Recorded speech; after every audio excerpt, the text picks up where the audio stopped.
Oi, gente! Tudo bem? Happy Tuesday! Galera, a gente já vamos iniciar, né? Já abrimos aqui live.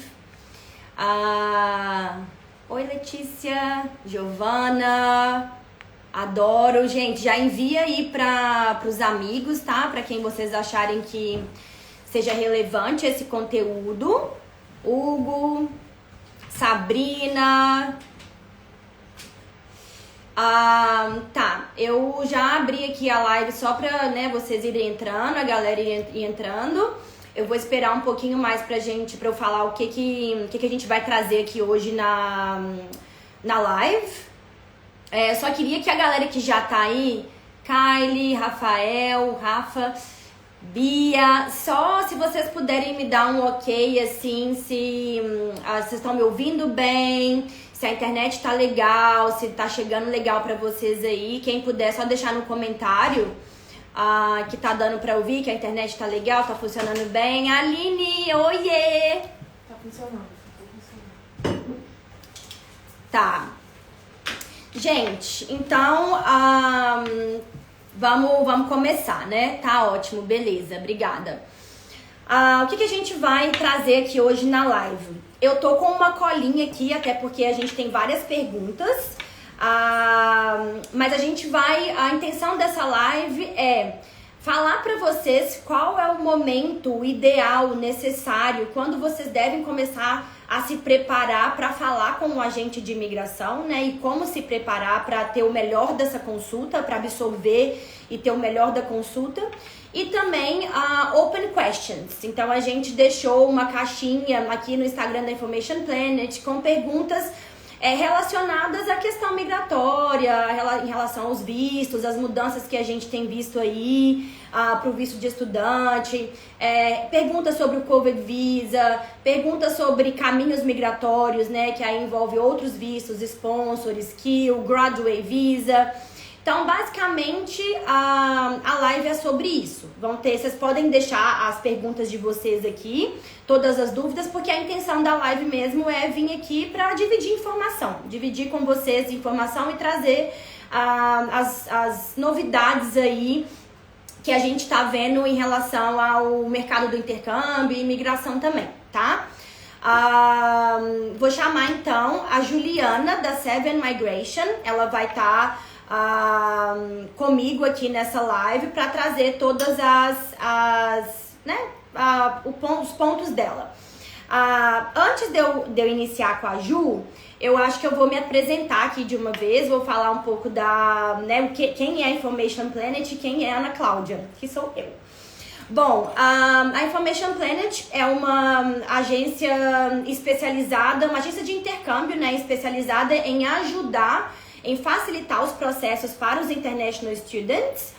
Estamos no mercado há mais de 20 anos aí de experiência. Na Austrália, a gente tem agência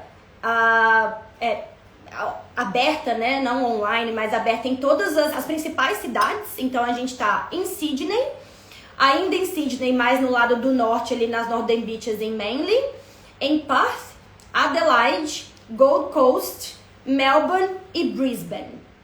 Falei todos. Ao redor do mundo, a gente tem aí mais de 50 escritórios, tá? Então, a Information Planet é uma empresa global.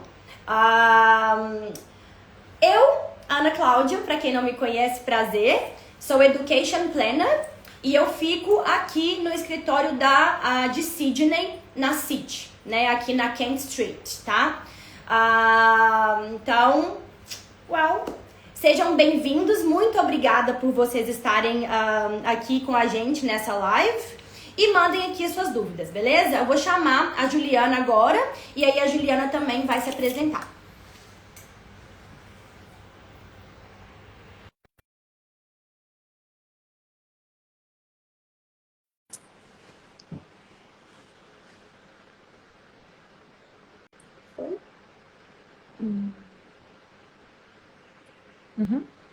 Oi, Ana, tudo bem?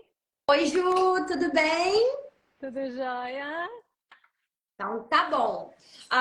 Ju, Tá só ouvindo? eu já me introduzi, tô te ouvindo bem. Perfeito. Eu já me introduzi, já me apresentei para a galera, já falei também quem é Information Planet. Primeiramente, muito obrigada por você estar com a gente aqui mais uma vez, né? Trazendo todo o seu conhecimento aí, dividindo e discutindo com a gente todas as novidades também. E aí eu gostaria que você se apresentasse e falasse também quem é a Seven Migration, por favor. Claro.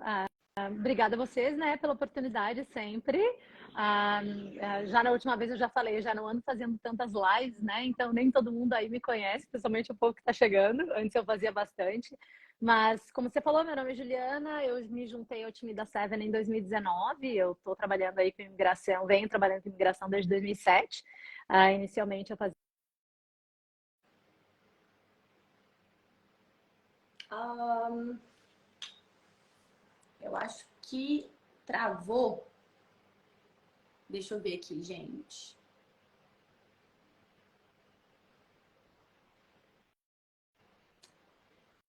Travou e eu convidei de novo. Acho que tá voltando. Oi, tô de volta. Oi, travou, caiu. Não sei o que Ficou congelado. simplesmente Ficou desapareceu. congelado. Para mim, fechou a live. Mas, enfim, eu entrei de novo. Não tem problema. Tem problema. Então, gente, rapidamente, né? Me juntei ao time da Seven em 2019, trabalho com migração desde 2007. Inicialmente, eu ajudava os agentes de migração nos processos, depois me registrei. A Seven está no mercado já há um bom tempo. Enfim, não sei mais exatamente o que eu posso falar da gente, mas estamos aí para ajudar vocês no que vocês precisarem. Sim. E temos, obviamente, a parceria com a Information Plans já faz bastante tempo também. Legal, obrigada, Ju. É isso, gente. Gente, só uma coisa. A live vai ser em português, né? Mas se tiver alguém que fala espanhol e inglês, a gente também vai estar respondendo as perguntas. Então, eu só vou falar aqui em inglês, porque caso tenha alguém, né, que não seja Portuguese speaker ou Spanish speaker. So, guys, the live is gonna be in Portuguese. However, if you're not Portuguese speaker, if you're Spanish speaker or English speaker, feel free to join us. We're gonna be able to as well to answer your questions. So, the live is about basically open questions. So you can bring your questions in regards to migration pathways, student visa, COVID visa, sponsor, skill, graduate visa, whatever it is.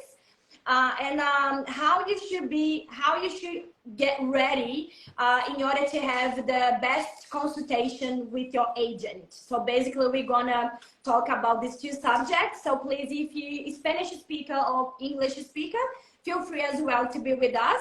And then in the end, we're gonna open for your questions, ok? Tá, agora voltando pro português, a mente tem que trabalhar daquele jeito, né, Ju? Dando tweet. Com certeza. Não, e já adianto, né, Ana? Você daí você vai fazer a tradução para o espanhol. Não, mas na verdade, espanhol é um problema. Não, a gente vai fazer, a gente vai pedir então, ajuda. espanhol não se é possível, tiver alguma pergunta em Spanish, eu vou pedir a ajuda da Vani, que é a nossa Education Planner, que toma conta dos Spanish Speakers. Aí ela vai ajudar a gente, tá? Beleza, então vamos começar, né? Let's get started. Tá. Só, de novo, né? Mais uma vez, hoje a gente vai falar daquela preparação necessária que precisa para você conseguir ter o melhor da sua consulta ali com um agente de imigração. E aí, eu tenho umas perguntas aqui que vieram pra gente, né, na nossa caixinha ali. Eu vou começar por essas perguntas, que são algumas, e aí depois eu vou nas perguntas aqui da galera da live, beleza? Tá, Ju, então vamos começar pelo tópico ali, o primeiro tópico. Eu gostaria que você iniciasse falando pra gente quando é necessário iniciar uma conversa ali com um agente de imigração. Por exemplo, cheguei na Austrália, né? Estou aqui há, não sei, 2 meses ou até menos. Já devo procurar um agente de imigração assim logo de cara? Ou eu devo esperar um pouco e sentir como são as coisas, me preparar um pouco mais? O que você acha?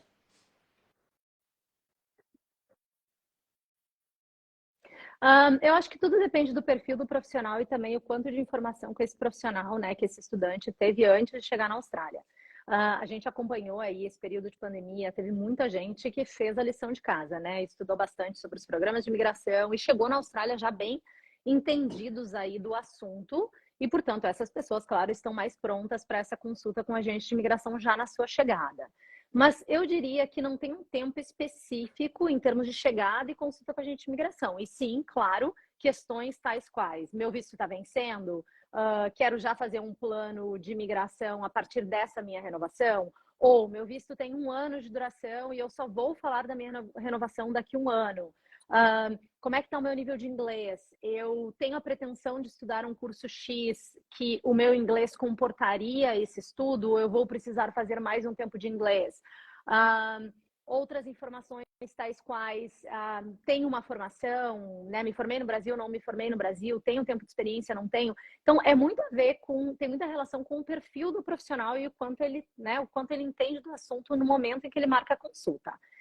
Temos aí uma leva grande de pessoas fazendo consulta recém-chegados na Austrália e varia muito o nível dessas pessoas em termos de compreensão do programa, ou né, dos vistos, do programa de imigração da Austrália, o que obviamente acaba variando também, né, o quanto interessante a consulta é.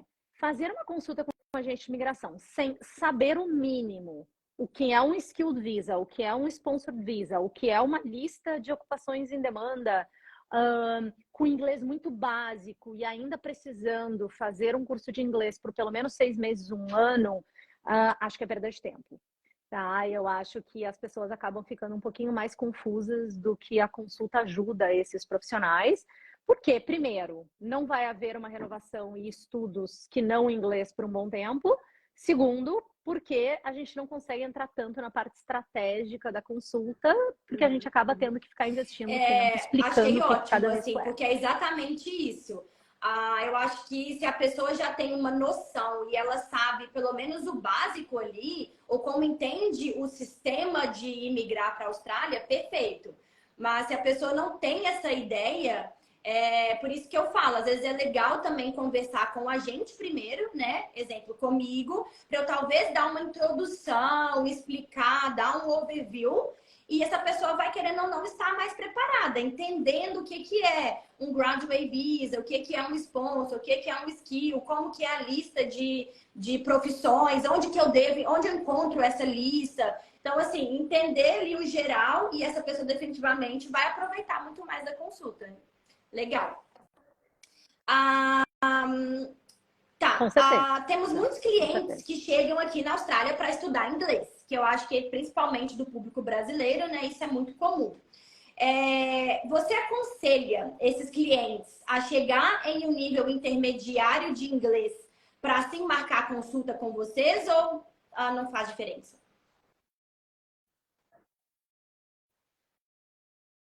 Eu não estou muito preocupada, honestamente, com o nível de inglês desse profissional. Eu acho que é mais no sentido de entender, né, como o programa funciona, como eu já falei, e também se a pessoa vai estudar inglês aqui por um bom tempo. Porque a estratégia de imigração, ou ela tem base no que a pessoa já tem, então são aqueles profissionais que vêm com um perfil já mais fechadinho, uma formação, uma experiência antes de chegar na Austrália, ou ela vai ser uma estratégia criada a partir, muito possivelmente, de um curso técnico ou universitário na Austrália, de uma formação na Austrália. Então, se a pessoa chega e o inglês dela é básico, mas ela já está pensando nesse pulo de ir para um curso técnico ou universitário, é importante. Mas se ela vai estudar inglês ainda por um bom tempo para chegar nesse ponto, acaba que a estratégia fica falha, porque é muito difícil a gente projetar, principalmente agora, com tantas mudanças ocorrendo, é muito difícil a gente projetar se o curso A vai ter as possibilidades de imigração daqui a 1 ano que tem hoje. Né? Então, é mais o tempo mesmo de estudo da pessoa no curso de inglês. Se ainda tem um bom tempo, é preferível esperar um pouquinho mais e conversar mais próximo da próxima renovação. Essa pergunta aqui eu acho muito interessante, porque posso fazer uma consulta, mesmo que ainda eu não tenha definido uma profissão para migrar? Porque eu acho que isso abre assim, um leque gigantesco, né? Acho que a pessoa tem que dar pelo menos um norte. Mas vamos lá, o que você acha disso aí? Qual que é a tua dica? Então, poder pode, mas a pessoa não pode esperar sentar com o agente de imigração e tratar o agente de imigração como sendo, né, um career coach ou uma pessoa que vá dizer para a pessoa fazer A para chegar em B, porque não é assim que a estratégia de imigração funciona, não há uma receita de bolo. Então, considerando que temos, pelo menos na lista nacional de demanda, 212 profissões, nas outras, sei lá, 580 profissões, não adianta a pessoa chegar na consulta pedindo indicação do que ela pode fazer para chegar, né, numa estratégia. A pessoa tem que vir, pelo menos, com de 3 a 5 ocupações que ela tem interesse em estudar, a pessoa tem que ter pelo menos uma noção de quanto ela pode investir nesse curso, a pessoa tem que ter uma ideia, né? Porque comparar duas profissões que estão na mesma lista, que oferecem as mesmas possibilidades de visto, para determinar o que, né, qual é a chance que a pessoa tem em uma e outra, não necessariamente é algo que a gente consegue fazer. Então a pessoa tem que ter uma noção, pelo menos, do que quer. E, gente, lembrem-se, não é esse papo de tô ok, eu quero mesmo emigrar, eu vou estudar, se eu tiver que, não é nem dedicar a palavra, mas se eu tiver que investir 2 anos, 3 anos da minha vida em prol dessa residência, eu vou fazer. Na minha visão, ela é uma estratégia falha. Você pode pensar em imigração, mas você tem que cruzar com o que você quer. Porque não necessariamente vai ser só 2 anos, 3 anos para que vocês cheguem no objetivo de vocês. E vocês vão estar, né? Vocês vão ter que estar felizes dentro desse período no que vocês estão fazendo para ter êxito no que vocês vão fazer. Então, tem que, Sim, pelo menos, concordo. pensar o que a pessoa quer. Senão acaba vida, também que né, não é geral. sustentável, porque é difícil, né? É difícil você investir o tempo e investir também dinheiro em algo que você está pensando só ali na questão migratória, mas a questão migratória vai envolver trabalho e estudo naquela área. Então, eu concordo também. Na maior parte das vezes, né, Ana, vai isso mesmo que você falou, vai envolver os dois, não necessariamente em todas as estratégias, mas em muitas vai envolver o trabalho e a formação. E, claro, como eu falei, a gente pode ir filtrando, né? Se a pessoa me diz, Ju, eu não vou fazer higher education, e eu sei que da lista nacional, 60% das profissões pedem higher education, pedem faculdade, eu consigo já eliminar esse 60% da lista das opções da pessoa. Ainda assim, a gente tem 30%, 40% da lista, eu tô falando da principal, que é a menor, né? Eu ainda tenho 30%, 40% para a pessoa considerar. Muitas vezes a estratégia nessas profissões vai ser a mesma, vai ter o mesmo... vai ser tão longa quanto 2, 3 anos na maior parte delas, entende? Então o tempo vai ser o mesmo, o investimento muitas vezes é similar, o que vai mudar é o curso que a pessoa vai fazer, né? E claro, a profissão que a pessoa vai trabalhar. Então comparar determinadas estratégias não é tão simples assim. Não há nenhuma estratégia que eu possa dizer hoje, pela maneira como o programa ele é formado, que eu possa dizer, se você estudar não tem essa você vai chegar na garantia residência permanente. 100%. Não tem como eu dizer isso, nem para alguém que investe. Não tem. Pode investir $300 mil em estudar medicina na Austrália, que essa garantia não existe, porque no final das contas, né, principalmente skilled visas, é uma competição e Mas tem legal, várias super variáveis concordo. Eu aí, acho né, sim pra pessoa que chegar nesse a convite. galera tem que pelo menos entender o que eu gosto, né? O que eu talvez estaria disposto a fazer e dar um norte. E também fazer uma pesquisa antes, talvez, da indústria, das áreas. Se você está pensando em uma mudança de carreira, por exemplo, dá uma pesquisada, né? Como que é o mercado, como que é a indústria aqui na Austrália, como que é essa indústria, talvez, na cidade que eu escolhi morar, né? Fazer uma pesquisa. É igual quando eu tô também counseling os estudantes, que me trazem assim, eu Muito quero uma importante. mudança de carreira, o que eu posso fazer? Você pode fazer várias coisas, mas a gente tem que entender também o que você gosta e o que talvez você não consideraria at all, igual você falou, tipo, talvez higher education não é para mim. Então tá, isso já elimina aí algumas áreas, talvez, né? Mas sim. Com certeza, e você falou também, né, Ana, da localidade, é outra coisa que eu sempre falo. As pessoas dizem, onde é que é o lugar, né, o local mais fácil, enfim, para eu conseguir esse meu visto o mais rapidamente possível. Às vezes também, comparar Adelaide, Perth pode não ser uma comparação muito fácil, comparar território do norte com Tasmânia pode também não ser uma comparação muito fácil, às vezes os cenários eles são muito similares para essa comparação. Mas a pessoa, Uhum. quantas pessoas eu já vi irem para determinados locais e não se adaptarem? Então, também essa chegada na Austrália, essa pesquisa, essa viagem, Uhum. que seja no final de semana, para um outro local de interesse, para É, ver o local antes de tomar essa decisão, é extremamente importante, né? Então, as pessoas têm que fazer, sim, o tema de casa, têm que entender um mínimo do programa, têm que entender um pouco das listas, têm que saber quanto eles podem investir anualmente nos estudos, para pelo menos ir sim, eliminando, com vai, certeza. filtrando, né? Diminuindo essas Antes de opções que a eu gente ir pode para a trabalhar. próxima pergunta, eu só quero ouvir que acho que a Teca mandou aqui perguntando se ela poderia mandar perguntas, né, dúvidas aqui no chat. Pode mandar sim, tá? Aí no final a gente vai tentar cobrir aí todas as perguntas. Tá, beleza. Onde que eu tava? Porque eu tenho uma colinha aqui, tá, gente? Tá, isso.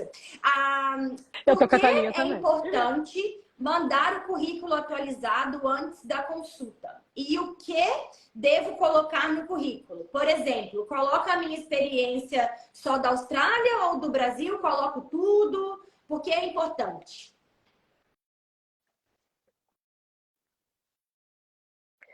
Extremamente importante. Uma consulta que inicia sem um currículo, na verdade, a gente geralmente pede os dois, né? O currículo e o visto. Se a pessoa já fez uma validação profissional ou um teste de inglês e quiser enviar também é sempre muito bom. A gente precisa também entender a estrutura familiar, né, da pessoa que está fazendo a consulta para ter certeza que o advice vai estar correto. Uma consulta que inicia sem currículo, ela é uma consulta que a gente perde pelo menos, e muito na pressa, 10 a 15 minutos da consulta só entendendo o perfil do profissional.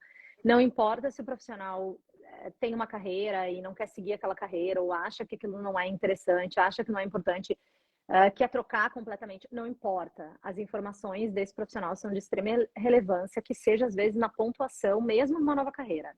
Então, a gente precisa muito entender as formações, né, todas as qualificações educacionais completadas pelo profissional. A gente precisa ter nomes de universidades, nomes, né, ou de escolas, enfim, nome do curso e também duração do curso, então, idealmente mês e ano de início e final de cada qualificação educacional. Período de experiência profissional, todos eles têm que ser colocados também. Cargo, nome da empresa, descrição das atividades, idealmente sim, pelo menos umas 5 atividades. E datas também, mês e ano, né? Datas aí de início e final de cada período de experiência. Que mais que eu ia dizer? Eu me perdi aqui, eu vi entrando uma informação, eu acabei me perdendo. Eu ia falar mais alguma informação importante que é necessária. Cuidem com os currículos que vocês enviam para as empresas em busca de empregos e o currículo que vocês colocam para um agente de imigração. Porque há que seja, rapidamente, uma pequena análise do currículo antes da consulta. E, às vezes, toda a visão do profissional de imigração vai para o que está no currículo e a gente inicia a consulta para simplesmente descobrir que a pessoa não completou aquele curso, que a pessoa não tem como comprovar aquele período de experiência. E aí, claro, a análise acaba falhando, né, nesse sentido. Então, eu entendo que existem currículos para a indústria, que às vezes a gente dá uma maquiada ali, eu entendo, mas para o agente de imigração tem que ser apenas aquilo que vocês Tá, completaram e que vocês beleza. têm como Então, comprovar. ó, galera, o currículo é super importante. E o currículo realmente te vai falar ali todas as verdades. Exato, Isso é. aí, isso aí. Cartas na mesa. Ah, tá. Quais documentos e informações eu preciso estar preparado para uma consulta com um agente de imigração, além do currículo? Você mencionou do currículo, do visto. Existe algum outro documento?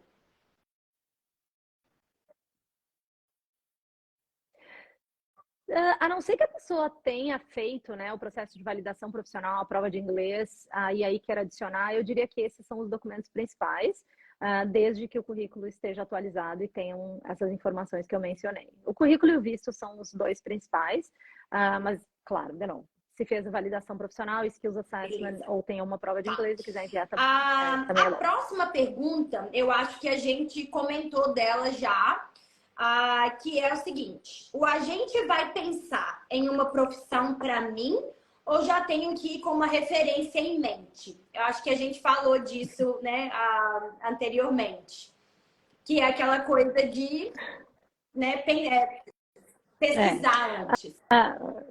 Pré-selecionar, pelo menos. Pré-selecionar.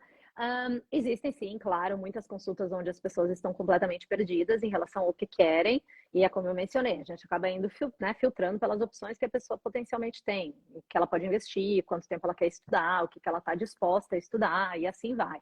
Né? Tem pessoas que querem fazer um determinado curso, mas elas não têm condições financeiras, ou não têm condições porque, sei lá, tem filho e não tem como estudar o dia todo e não trabalhar, e assim vai. Então a gente consegue, mas a gente tem que ter uma noção. Se a pessoa não trouxer, não é pelo menos essas ideias para consulta, a gente vai acabar caindo nas tradicionais, né? E aí a pessoa muitas vezes fica frustrada porque a gente está caindo nas que a gente vê com maior frequência.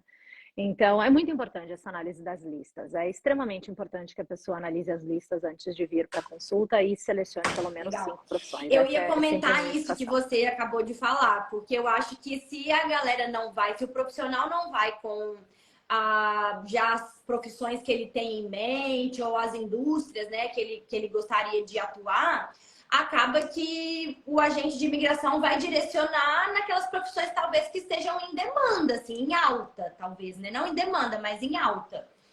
Mas legal.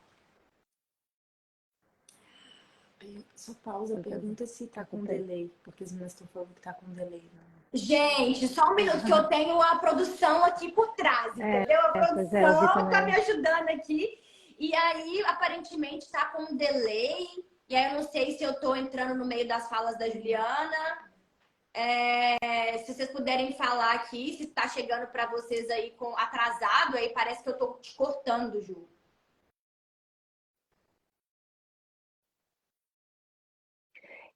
Para mim tá perfeito, então. Eu vi também o comentário entrando aquela hora que eu me desconcentrei um pouquinho, mas para mim tá perfeito. Então vamos continuar e vocês vão me dando feedback aqui, tá, gente? Beleza. Essa é uma pergunta que eu acho legal. Qual é a melhor forma de saber as profissões em demanda na Austrália? E, na sua opinião, né, quais são as profissões, as indústrias em alta hoje em dia? Eu sei que nada é garantido, nada é 100%, né, que vai dar certo, mas qual que é a sua opinião aí em relação a isso, Ju? Então, gente, o que acontece é que, e é o grande problema, digamos assim, o grande desafio que temos, né? A demanda real, a demanda do mercado de trabalho, ela não necessariamente acompanha a demanda ou, né, a possibilidade da pessoa obter um visto permanente ou não.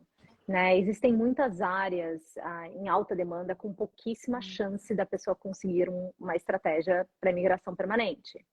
Então, o que eu acho que confunde as pessoas é que existem tantas e tantas né, artigos, matérias, enfim, lives e assim vai, sobre o que está em demanda, ou os empregos em alta, ou os empregos que pagam bem, que têm vínculo com o mercado de trabalho, que entram no meio da imigração e confundem um pouco as pessoas, né? Um bom exemplo, por exemplo, é a área de aged care.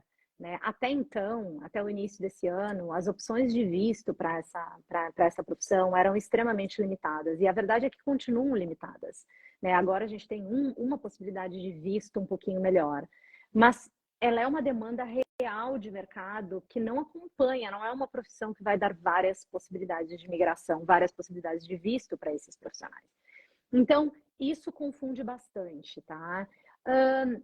É claro que TI, engenharia, área médica, né, área de enfermagem, a área de ensino, é claro que todas essas indústrias, todas essas profissões continuam em alta demanda. Isso, de uma certa forma, nunca mudou. Mas, para a imigração, é lista, né? Não tem muito como fugir disso. Né? Então, o que está em maior demanda? O que é a demanda geral, né? A demanda nacional que a gente chama? É a lista medium and long term. Tem que olhar a lista, são 212 profissões. O que é uma demanda secundária? O que é a short term? As pessoas confundem um pouco, né? O que é a short term? A short term é uma lista de demanda secundária, uma demanda mais a curto prazo, como o próprio nome diz. Ela é uma lista muito mais abrangente do que a lista nacional, mas ela não define a demanda de nada. Ela é uma lista que serve como base, é utilizada como base para que os estados e territórios da Austrália criem a sua própria lista de demanda. Então, em termos de estratégia de imigração, se a gente pensar para onde olhar, né, como pesquisar a demanda, é a nacional e são as listas que todos os estados e territórios têm no seu website, não é a short term, não é a regional list. É a lista do estado que não necessariamente tem um nome, algumas têm, algumas não. Então, a pessoa tem que entrar no website de cada estado e buscar pela subclasse de visto. Então, é a Occupation List do 190, que é o visto estadual permanente, ou a Occupation List do 491, que é o regional provisório. Por quê? Porque essas listas é o que definem as estratégias, é o que define a possibilidade da pessoa tentar um visto naquele estado, né? Então, não tem como a gente fugir disso. É olhar para cada estado de forma isolada e entender o que está em demanda em todo o estado ou território e nos que, né, que tem a divisão do que é regional ou não, também no que está em demanda nas regionais daquele local, e olhar a lista nacional. Idealmente, a gente vai cruzar as duas. A gente vai olhar para onde o profissional está, para aquele estado que o profissional está, ou território, e para a nacional. Se estiver na nacional e na do estado que a pessoa estiver, melhor ainda, né? Então, o que não dá é para a pessoa estar em New South Wales olhando a lista de demanda de Queensland, sem prospectar uma mudança a Queensland. Então, a profissão não está na nacional, não está na lista de New South Wales, está na lista de Queensland e a pessoa está achando que vai ter uma estratégia em New South Wales para Queensland. Não vai, não vai. Então, as pessoas têm que começar a se familiarizar com as listas de cada estado. Infelizmente, né, estamos no meio do ano financeiro, esse ano está sendo uma avalanche de surpresas, não é? Viemos de um ano muito bom em termos de convites de imigração, tivemos uma redução dramática aí nas cotas, né, de convites, não sabemos o porquê, não sabemos se eles vão distribuir mais à frente um pouco mais, ou se as regras vão mudar, a gente não sabe exatamente o porquê dessa redução drástica, e muitos estados ainda estão fechados, alguns que estavam abertos fecharam em função dessa redução.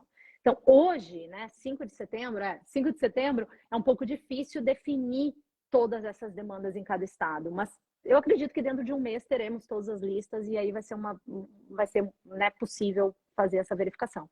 Mas as pessoas elas têm que começar a olhar para os websites dos estados, além do website da imigração naquela lista geral, porque a lista geral só confunde.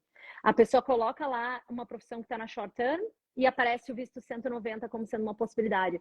O visto 190 é estadual. Se não está na lista do estado, se você não cumpre a regra do estado, não é uma opção para você.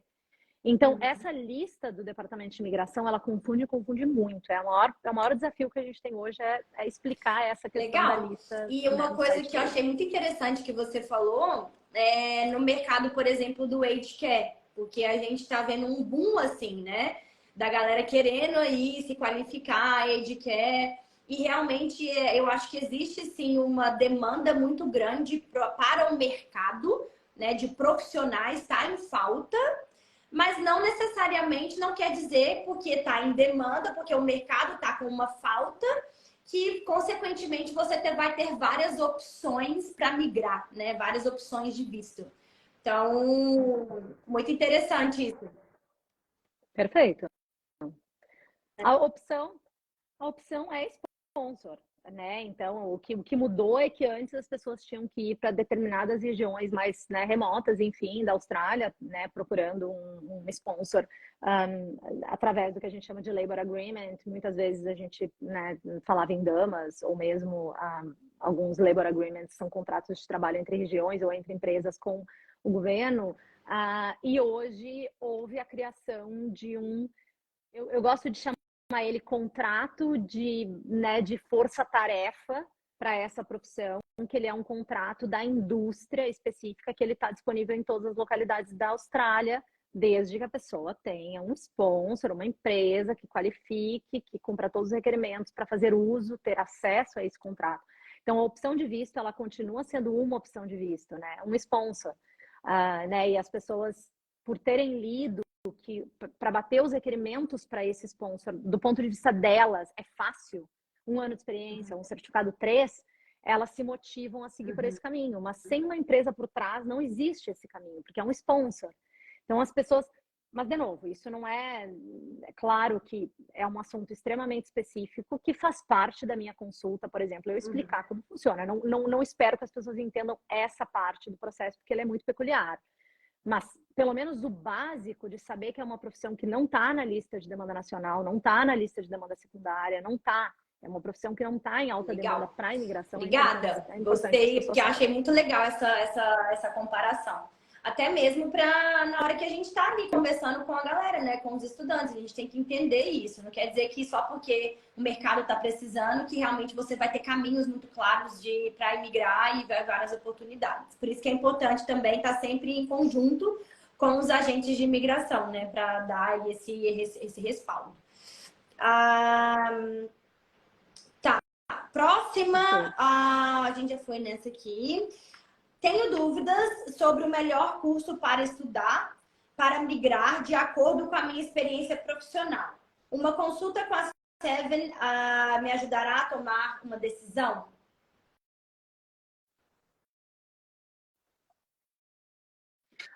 Sim. Sim, se a pessoa gosta, né, da área, se ela gosta da experiência, se ela tem uma boa experiência profissional, não precisa ser uma experiência longa, mas se ela gosta do que ela faz, se ela vem trabalhando, não é numa área específica, e ela quer justamente buscar o curso que vai estar alinhado com a profissão dela, ou, do ponto de vista da minha análise, seria mais a ocupação que eu consigo encaixar a ela naquela experiência que ela tem. E em função dessa ocupação, eu olhar os requerimentos do órgão que valida a profissão e perceber que o órgão pede um curso X, às vezes a gente fecha essa equação, não é? Então, digamos, uma pessoa vem, vamos citar um exemplo aí, uma pessoa estuda marketing, mas a pessoa só tem curso técnico em marketing, e ela me pergunta, posso fazer mais um curso técnico? Como eu sei que, porque ela vem trabalhando com isso, como eu sei que a experiência por si só não vai substituir a necessidade de uma formação, e eu sei que o órgão que valida essa profissão pede universidade, pede graduação, o curso técnico ele não é suficiente, a gente, né, eu já consigo chegar para o cliente e dizer, né, para o estudante e dizer, olha, se você não fizer uma graduação, esse caminho para Skilled Migration ele não vai funcionar. Porque o que é importante, né, Ana, que todo mundo entenda, e eu hoje, é bem como eu explico no início da minha consulta, é que o ponto-chave da maior parte das estratégias de imigração é a validação profissional. É o que a gente chama de Migration Skills Assessment. As pessoas ficarem olhando as listas e tentando encontrar o curso vinculado à lista como forma de fazer com que a estratégia encaixe, não necessariamente funciona dessa forma. Cada profissão tem um órgão que valida a profissão para a imigração. E o que determina o que a pessoa precisa estudar, ou até atingir de nível de inglês, ou até experiência profissional, é o que o órgão daquela profissão pede. Então, a lista tem ali as autoridades na terceira coluna, não é? Então, a gente olha para o perfil da pessoa, a gente tenta encontrar uma ocupação que se encaixe com aquilo, a gente tem que ir direto no website do órgão, entender o que o órgão pede, ver se a pessoa tem. Se a pessoa não tem e ela gosta daquilo, a estratégia vai ser completar aquilo. Mas às vezes, né, TI, vocês devem se deparar com isso o tempo inteiro. TI tá na lista, legal, vou fazer um curso técnico em TI. Gente, curso técnico em TI, para quem não tem experiência em TI, para Skilled Visas não vai funcionar. A pessoa precisa ter um curso técnico, mais 5 anos de experiência em TI para validar a profissão. Então, se a pessoa tem experiência prévia e não tem o curso, é outra história. Mas se é uma carreira nova para a pessoa TI, a pessoa é melhor que a pessoa vá para uma graduação, porque senão as coisas não vão se encaixar, não é? E TI também é um ótimo exemplo para a gente mencionar na questão de quero fazer TI, quero estudar TI. Gente, TI tem mais de 30 profissões de TI. Então, tem aquelas que estão em demanda nacional, tem as que não estão em demanda. Então, quero TI, ok, legal, tem cursos bem genéricos, ciência da computação, né, tecnologia da informação, mas tem que ler a brochura do curso, tem que ver o que o curso forma a pessoa para. É programação, é multimídia, é análise. Tem que olhar as listas e entender que não é TI de forma geral, são profissões dentro de TI, né? Então, assim, tem muitas peculiaridades que, claro, não é muito fácil das pessoas visualizarem num primeiro momento e que transforma a consulta às vezes, numa consulta mais, né, desafiadora. Mas essa compreensão é muito importante para a pessoa entender a lógica. Se a pessoa entende a lógica de como as coisas funcionam e ela quer trocar a profissão, é só aplicar a mesma lógica, trocando curso, vendo o que o órgão pede e fazendo o que o órgão pede. Por isso que é super não é tão difícil importante. assim. Quem tem a ideia de migrar, né? Sempre, obviamente, conversar com o agente de imigração. Óbvio que a gente já mencionou aqui que a pessoa precisa se preparar, entender um pouco como funciona em geral, mas conversar com o agente, porque é exatamente isso. Você vai analisar o perfil da pessoa, vai ver o que ela desenvolvia no dia a dia dela, naquele daily basis, e talvez você vai fazer, sim, um match. Vai encontrar uma profissão, talvez, ali em demanda, que tá ligada com o que aquela pessoa desenvolvia, né? Então, assim, analisar mesmo o perfil, as experiências, a qualificação. Então, por isso que é muito importante, assim, caminhar junto, né? A questão de estruturação de plano de estudo, juntamente com o agente de imigração ali, para que aquela pessoa consiga realmente tá no caminho certo, né? E em direção ao que ela almeja, o objetivo ali do PR. Tá. Com certeza. A próxima pergunta, eu acho que a gente já também falou sobre ela. Então eu vou... Porque é aquela questão, o agente de imigração pode me aconselhar qual profissão devo estudar para conseguir o PR? Eu acho que a gente já trouxe isso aqui já em outras perguntas. Tá, em relação agora uma pergunta sobre valores, para a galera ter uma ideia, né? Se eu quiser fazer um processo migratório com o agente, quanto me custaria em média?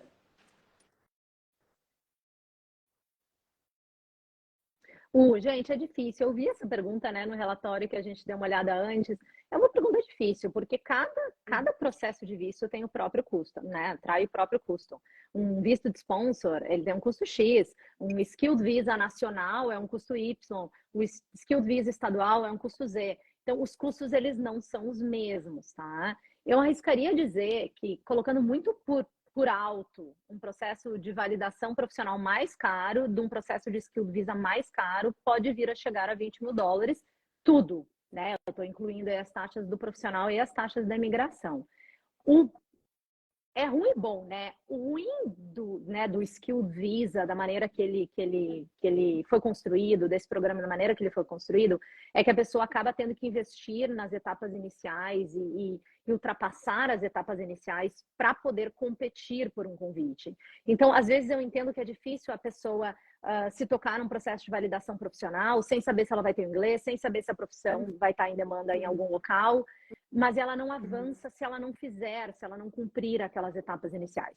O bom é que, por ser um processo sequencial e por ser um processo de blocos de serviço, a pessoa ela não sai investindo no bloco de serviço seguinte sem ter tido êxito no anterior.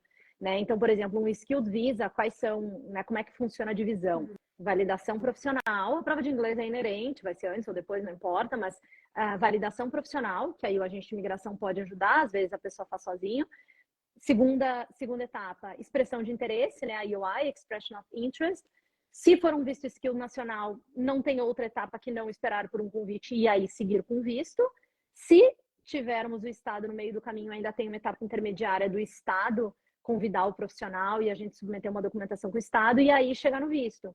Então, às vezes a gente até emite um contrato de serviço para tudo, mas a cobrança de taxas, ela é por bloco.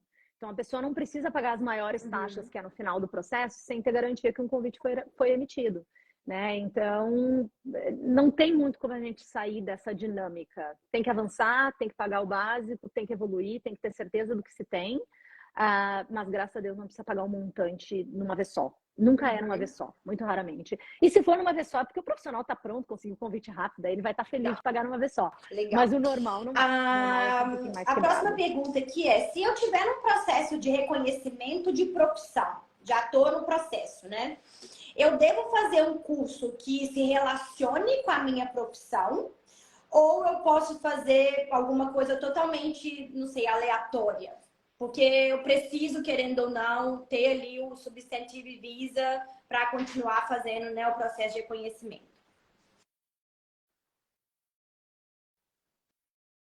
Tá. Essa pergunta é ótima, mas eu vou ter que me estender um pouquinho, tá? Mas vamos lá.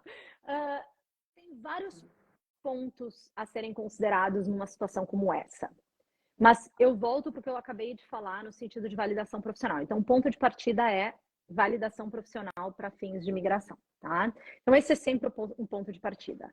Por exemplo, um engenheiro formado no Brasil nunca trabalhou, né, na área de formação. Se formou e veio para a Austrália. Tem um inglês competente, já pode simplesmente fazer a validação profissional como engenheiro para fins de imigração. Por quê? Porque o órgão pede uma documentação que a pessoa vai ter que, né, produzir, enfim, vai ter que escrever, mostrando seu conhecimento, mas não pede experiência. Pede inglês competente e pede a formação.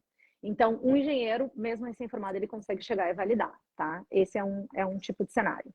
Se o engenheiro chegou aqui, validou como engenheiro, e começa a estudar cookery, um exemplo bem radical, ele vai ainda ter a estratégia como engenheiro para fins de skilled visa, e ele vai estar construindo uma nova estratégia em cima de uma segunda ocupação, que é o chefe, tá?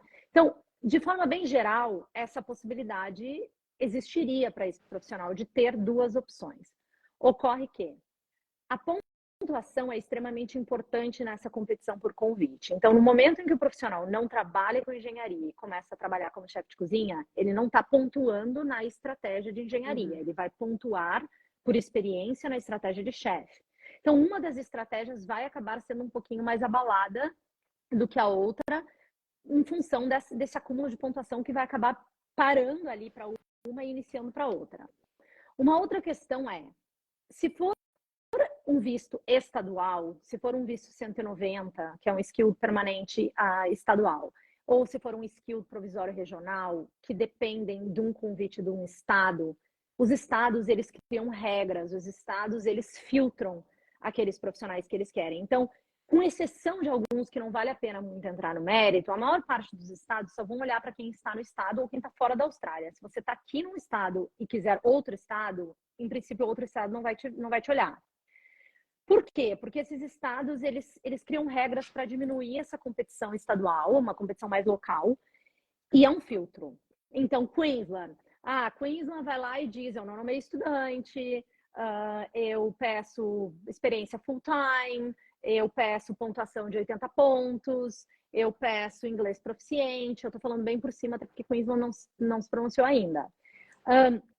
Quando existem essas regras do estado e a pessoa quer o visto estadual, se as regras do estado incluem oferta de trabalho ou trabalho na área no estado, aí a estratégia vinculada, digamos, à engenharia, que a pessoa não está mais trabalhando, não vai funcionar no estado. Mas olhem que louco, né? Que louco que é isso. A pessoa pode continuar, se for uma profissão em demanda nacional, tá num estado que ela não vai conseguir competir como engenheiro, competindo pelo nacional, que não tem essas regras, e competir como chefe, que seria a nova ocupação, também no nacional, porque chefes estão em demanda nacional, e potencialmente estadual. Então, sim, existem muitas estratégias, e eu sou uma... Quem me conhece sabe, se a pessoa tem uma formação e ela tem um mínimo para validar a profissão, na profissão que ela teve no passado, mesmo que ela não queira mais fazer aquilo, eu vou dizer para a pessoa validar também, mesmo que ela crie uma nova estratégia aqui. Porque são duas linhas de frente, são duas possíveis competições, né? Principalmente para o visto nacional, eu vou dizer para a pessoa tentar. Até 30 de junho, New South Wales não tinha regras do estado, era você morou 6 meses aqui, você pode pedir a minha nomeação. Ele ia olhar, né, o estado olha para a pontuação, olha para os melhores ali, ele não dá muita bola para essas regras, porque todo mundo quer ficar aqui. Então, eles não estão muito preocupados em ficar traindo pessoas.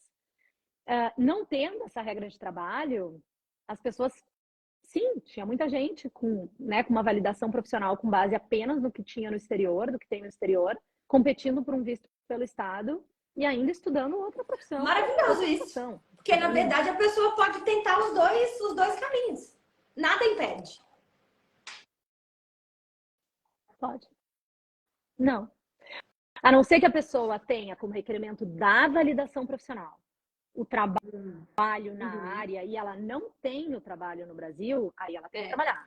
Então, não tem receita de bolo, né? Cada caso é um caso, cada um é cada um, e tem que analisar cada perfil, obviamente, individualmente.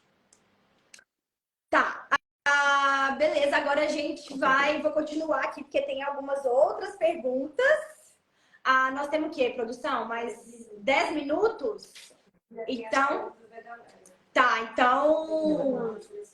tá, eu vou dar uma olhada aqui para tentar a gente não se estender demais também, tá? Vamos lá na pergunta da Isabela Lana. Posso sair do inglês e ir direto para um curso que me ajude no plano migratório? Desde que tenha um nível de inglês para conseguir fazer o curso. Assim, Exato. aí é com você, né? Aí você define Tá. lá, Uma pergunta que a galera sempre faz também, né? Qual o benefício de mudar para uma área regional? Preciso estudar e trabalhar lá?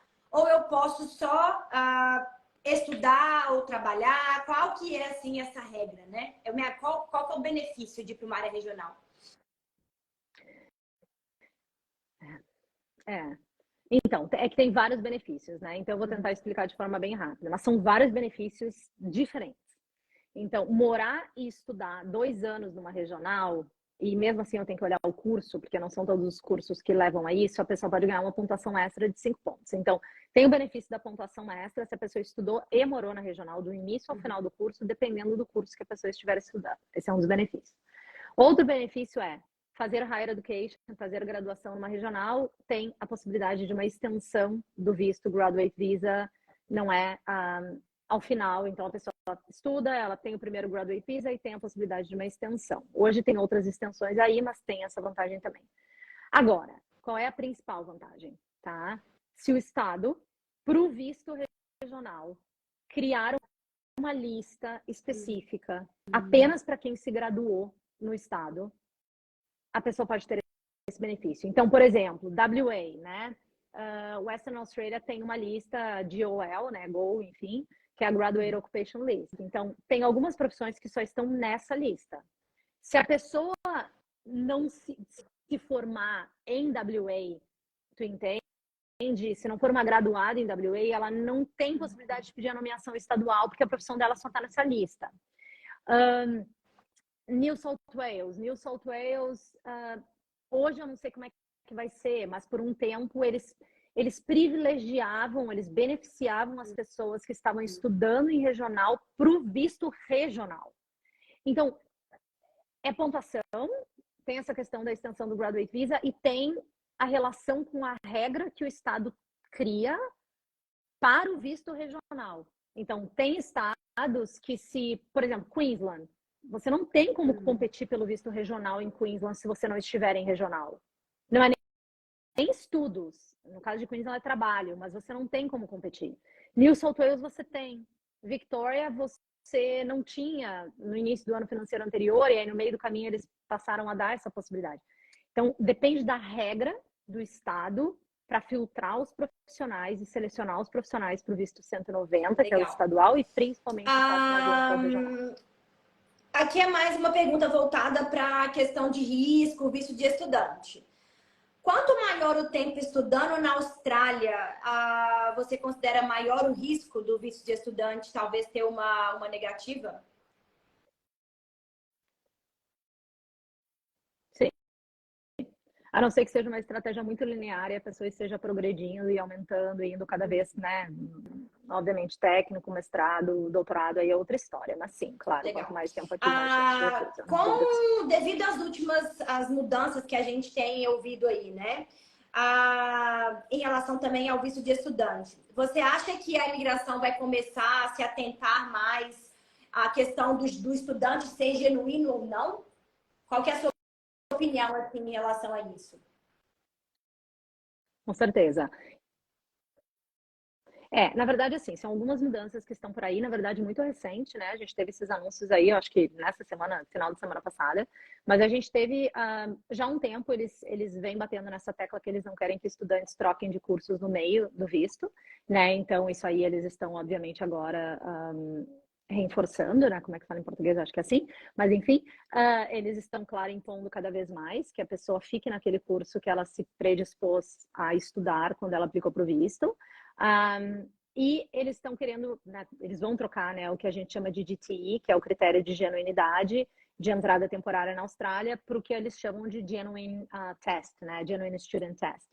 O que eles estão falando é que eles vão abrir para que as pessoas possam ser verdadeiras no sentido de terem intenção de permanecer aqui depois do visto de estudante, o que faz todo sentido, porque, honestamente, esse GTE que temos hoje não faz sentido algum. Todo mundo quer ficar, ninguém pode falar que quer ficar. Mas eles mencionam, inclusive, a questão de fazer entrevistas com esses estudantes, né? De fazer uma rápida entrevista com esses estudantes, para que os estudantes expliquem a real motivação deles em escolher aquele curso. Então, eu consigo visualizar, sim, a Austrália caminhando para essa seleção daqueles, né, dos estudantes já de cara no curso escolhido, porque eles querem que as pessoas se mantenham aqui por mais tempo depois que elas estudam, mas eles não querem que pessoas fiquem fazendo usos de vários cursos diferentes e sem propósito algum para permanecer aqui. Então, grandes mudanças, né, por vir, e as pessoas têm que cada vez mais estar atentas a isso, né? Essa coisa de ficar aqui fazendo qualquer curso para ganhar tempo, para economizar dinheiro, fazendo Covid Visa, para guardar dinheiro, botar dentro do bolso, não vai. Legal. Não vai dar certo. Tá, a gente não tem muito tempo mais, então, assim, eu vou trazer umas questões aqui do 408, do Covid Visa. Porque a gente teve aí um announcement, né, na semana passada, que eles extinguiram o visto, né? E aí a gente tem algumas dúvidas, então eu vou trazer um pouquinho também dessa questão do 408, que eu acho que tem muita gente também que, né, tá aí se perguntando. Você acha que ter aplicado o Covid Visa será prejudicial para quem quiser voltar para o visto de estudante daqui, não sei, 6 meses, 1 ano?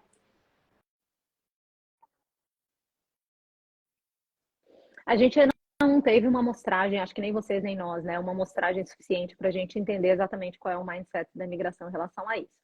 Eu acho que eles criaram esse visto e eles sabiam que isso ia acontecer, então não acho que vai ser simplesmente uma premissa básica, teve 408, aplicou para o visto estudante, vai ter o visto estudante negado, não acho que vai acontecer dessa forma. Mas vai depender do histórico da pessoa antes dela ter aplicado o visto 408 e, com certeza, na minha visão, eles vão bater um pouquinho mais forte, né, no interesse de estudo da pessoa depois. Então, a pessoa, ao meu ver, vai ter que ter uma explicação maior para a opção de curso, do que talvez hoje a pessoa teria que ter, tá? Não, o Covid Visa salvou muita gente, para vários casos, né, foi uma salvação de fato, mas eu falei desde o início, para aquelas pessoas que dentro do período do Covid Visa não tinham uma estratégia formada, né, enfim, já tem validação profissional, está esperando um convite, precisa mais 6 meses de experiência para um sponsor ou algo assim, na minha visão, foi perda de tempo, né? Mas enfim, só o tempo dirá como eles vão processar esses vistos e as pessoas vão ter que pensar um pouquinho mais na escolha de curso. Eu ia, na verdade, perguntar qual a sua opinião nesse sentido, assim, o que você, enquanto profissional, né, agente de imigração, indica, talvez, para quem quer fazer essa transição, né, sai do Covid Visa e aplica um Student Visa?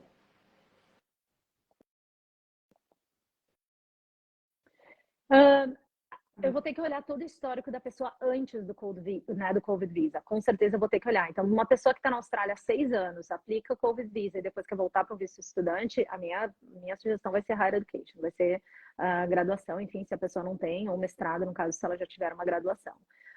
Se a pessoa chegou, estudou um pouquinho de inglês, já entrou no Covid Visa e não tem um histórico profissional muito forte, não tem uma formação, essa pessoa vai ter um pouquinho mais de liberdade na sua escolha. Então, vai ser muito peculiar, vai ser muito caso a caso, vai ser bem específico do cenário de cada um. E só uma última em relação ao Covid Visa. Se a pessoa aplicou o Covid Visa para ganhar tempo, né? Para, por exemplo, talvez se preparar ali para tirar a nota que precisa para o inglês.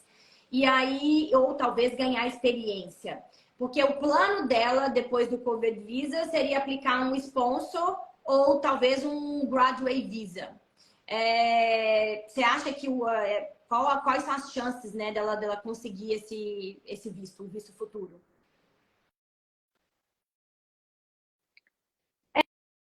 Então, Graduate Visa depois do 408 possivelmente não vai acontecer, claro, depende caso a caso, mas a pessoa para aplicar para o 485 ela tem que ter tido um visto de estudante nos últimos 6 meses. Então, se a pessoa já está um tempo no 408, não tem como. Para sponsor, sim, foi muito bom e muito bem utilizado por várias pessoas que precisavam completar um período de experiência full time e o visto permite isso, então foi muito bom. Eu acho que foi o maior benefício, a maior vantagem desse visto foi esse tipo de estratégia. E aquelas pessoas que estão prontas e já estão competindo por um convite a um Skilled Visa, é um gamble, porque a gente não sabe quando o convite vem. Então, se lá no início da aplicação a pessoa já podia competir, legal, maravilha, a pessoa teve um ano aí competindo e ela, né, tentou.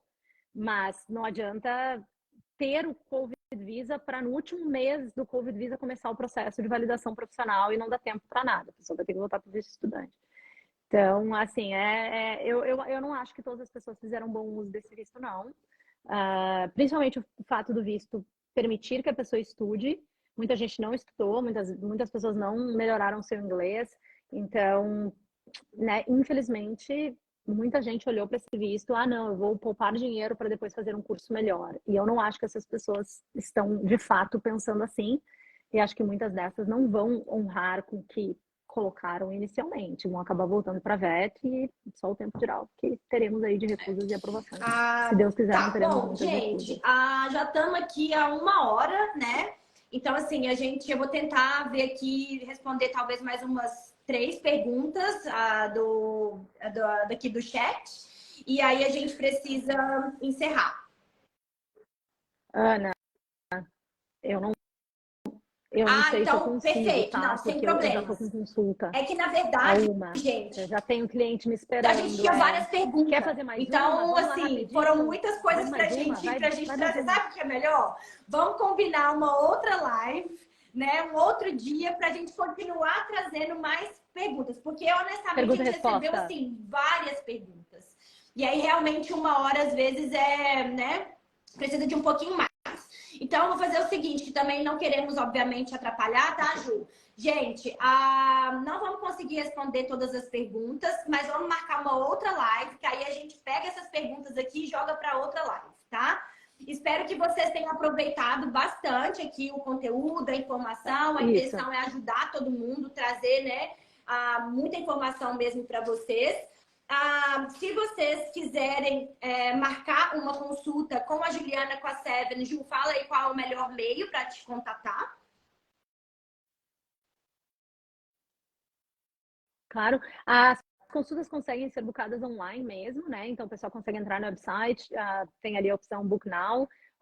Se quiserem conversar comigo, tem que selecionar o Office Decision, vai aparecer meu calendário, faz todo o booking online. Qualquer dúvida, né, envie um e-mail para o info@7migration.com.au para falar com a equipe, ou deem uma ligada para a equipe também para ajudar nesse processo. Super feliz de responder as perguntas. O que a gente pode fazer é fazer novas lives dividindo os tópicos, né? Então, não tão abrangente. Então, só sobre Skilled Visa, só sobre Sponsor, só sobre Graduate Visa. Eu acho que sempre dá uma abertura maior. E aí a gente toca direto, né? Pergunta e resposta. Tô happy de ajudar sempre que possível. Mas querendo marcar Beleza, comigo, muito obrigada por estar aqui com a gente hoje.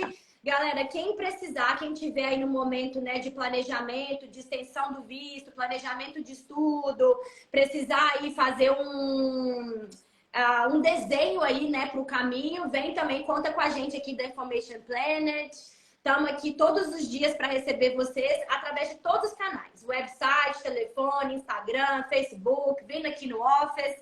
Estamos aqui para ajudá-los, tá? Muito obrigada, Ju, e te vejo em breve. Tchau, tchau. Obrigada. Tchau, tchau. Obrigada. Obrigada, Aninha. Obrigada, gente. Tchau, obrigada.